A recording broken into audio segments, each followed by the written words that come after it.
Okay, here we are in Stuart, Iowa. As you can see, this is not exactly what it looked like in 1934, but you can see it's a small little area. Bonnie and Clyde, I believe, see where that blue car is? They pulled in there, and this is the bank. This is it. April 16th, 1934. Clyde Barrow and W.D. Jones went into this bank at 100 Northwest 2nd Street in Stuart, Iowa, and robbed it, came out, and then went on to Dexfield Park, which we're going to go to next. You can see the location, see a little small area still, a little town, not much here. And in 1934, that would have been a big deal for these guys to drive in a Ford V8 and rob the place. So this is it, the infamous last bank that Bonnie Parker and Clyde Barrow ever robbed. This is it. This was their last bank here in Stuart, Iowa. Okay, here we are, people. We're in Dexter, Iowa. As you can see, there's the railroad tracks. Left onto County Highway P48. They followed the railroad tracks into town. I'm guessing they took the first road they could find, which is this one, because there wasn't really any roads between here and like Stuart, and I'm guessing there was even less in 1934. So they came into town like from that way, took this first road right outside of town, and we are gonna go to where the old carnival is and the Bonnie and Clyde shootout, where everything just kind of came to a head. And see, what a lot of people don't know is that there was only two night watchmen in Dexter, like 2 cops. That's it, 2.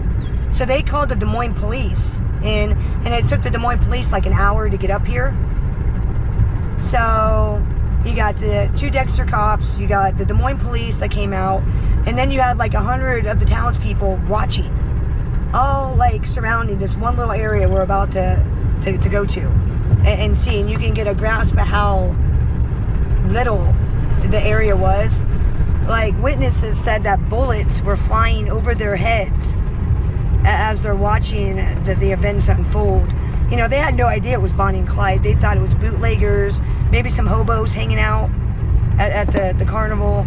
They had no idea what they were about to embark upon when they approached this area. And this would have been the way the night watchmen, the Des Moines police, spectators would have came to get to the location we're headed to. We should be, I think, about there. Yeah, we're about, I think, 2 minutes away. So we're a good ways outside of town. There it is.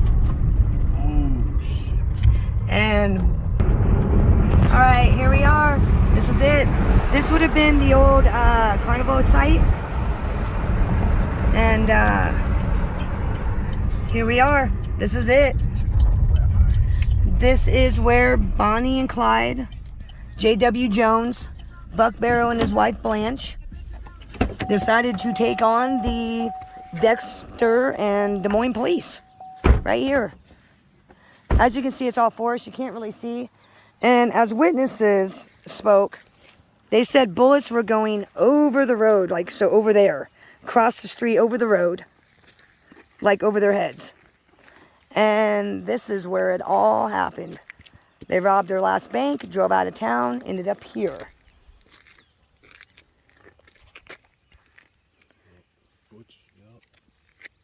Man, not much, huh? But this is it. I mean, like I said, not much. And see, right down there, that would have been the river that Bonnie and Clyde and J.W. Jones escaped. They jumped in that river, swam up, and went to a farmhouse and stole a car and escaped and ended up in Louisiana. And like I said, as you know, the rest is history. They were shot and killed, set up by the police. You know, maybe they should have been. You know, they weren't exactly the greatest of people. I don't kind of condone that kind of behavior, but here you go, a little piece of history. I know, I'm sorry you can't really read the plaque. Yeah.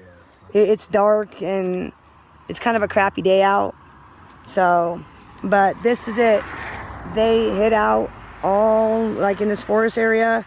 Bonnie and Clyde and J.W. Jones took off jumped in that river right there, swam, I believe, that way, and got out along the way, stole a car, you know, and Blanche and Buck were found in there, in the area, wooded area.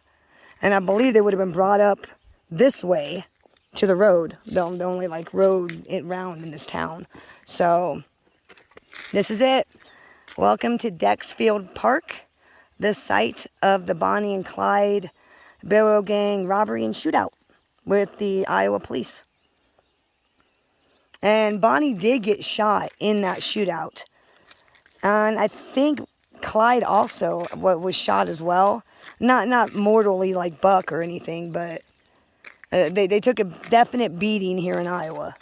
And this was the last state they ever robbed. The last bank, the last hurrah, the last everything happened right here.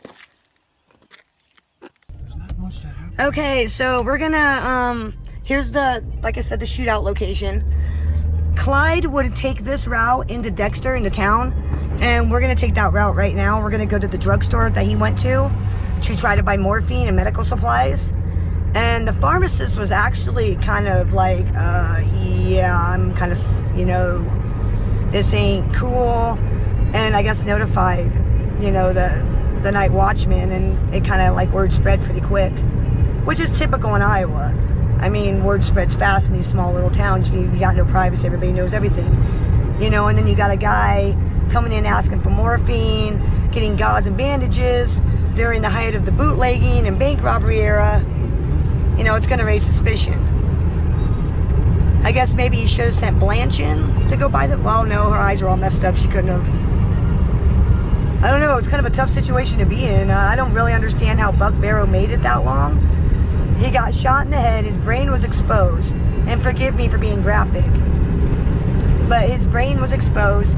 He made it from Missouri all the way to here. I mean, I don't really understand how he survived that long. If his injuries were obviously as grave as they speak about how bad they were. But a little bit of interesting piece of history. But as you can see, there's really like nothing out here. And back in 1934, there would have been even less. It would have been like a wide open, no houses probably. I mean, there's really nothing out here. I'm kind of surprised they found that area in the first place to kind of hide to.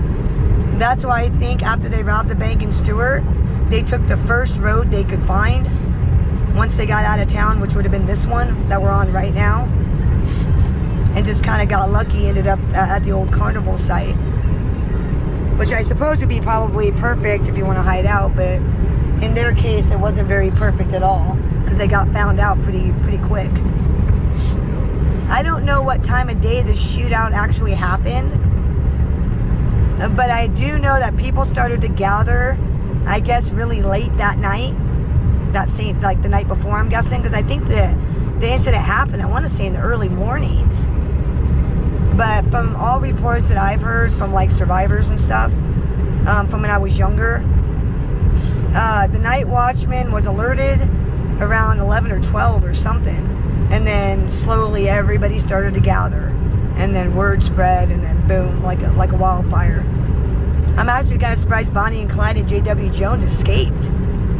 With all the people watching, they had 100 spectators, not cops, spectators, standing on the other side of the road where I showed you, watching it all go down. So I'm really surprised anybody escaped. But he managed to escape, which from what I understand is something Clyde Barrow was good at. Getting away from cops, escaping, all that kind of stuff. Now, like I said, we're going to head to the drugstore where he tried to buy morphine and bought medical supplies, which I believe is this way into town. So they came from that way in Stewart to there, to Clyde coming this way into town to get food, medical supplies, things they needed. And as you can see, Dexter's really not a big place. It's probably one of the Midwest's most dying towns, you know, that you always hear of. And I believe the old shops are over here on Main Street, which is around here. Yeah, that's the right there. That's a Bonnie and Clyde museum. I've never been inside because it has like weird hours. It's like not open very often. So I would go in there with you guys, but I don't think they're open today. And in fact, I don't even know if it's even still there. That museum that was once there, I don't even know if it's even still there. But as you can see, the town is really, really small. Okay, here we are, right here on Main Street. Now, the drugstore, which the sign, right there. And we're going to turn around so you guys can get a better view. But this would have been the Main Street Dexter back in 1934. As you can see, a lot of these old buildings are still here as they were then. Clyde pulled into town right here. He would have, parked right here. And what he did was he got out, obviously. I know, come on, Bambi, let's not be obvious, right? But this is the drugstore. As you can see, his sign's still there. He went in, tried to get drugs and supplies. It didn't work out for him too well. And then the pharmacists and people started to alert, that there was some stuff going on and the police needed to go check it out. Because like I said, they thought that Bonnie and Clyde at first were bootleggers. They had a bunch of bootleggers out there. But this is the old drugstore. And then right next door, there is right here. It's now a bar and grill, I guess. But at the time, back in 1934, this was a clothing store. Shoes and suits and clothes. So they bought some clothes in this store, I believe, after getting the supplies at the drugstore, or trying to get supplies. And then he went back out to the campsite. And like I said, the rest is history. This is Bambi Palermo on location of Bonnie and Clyde.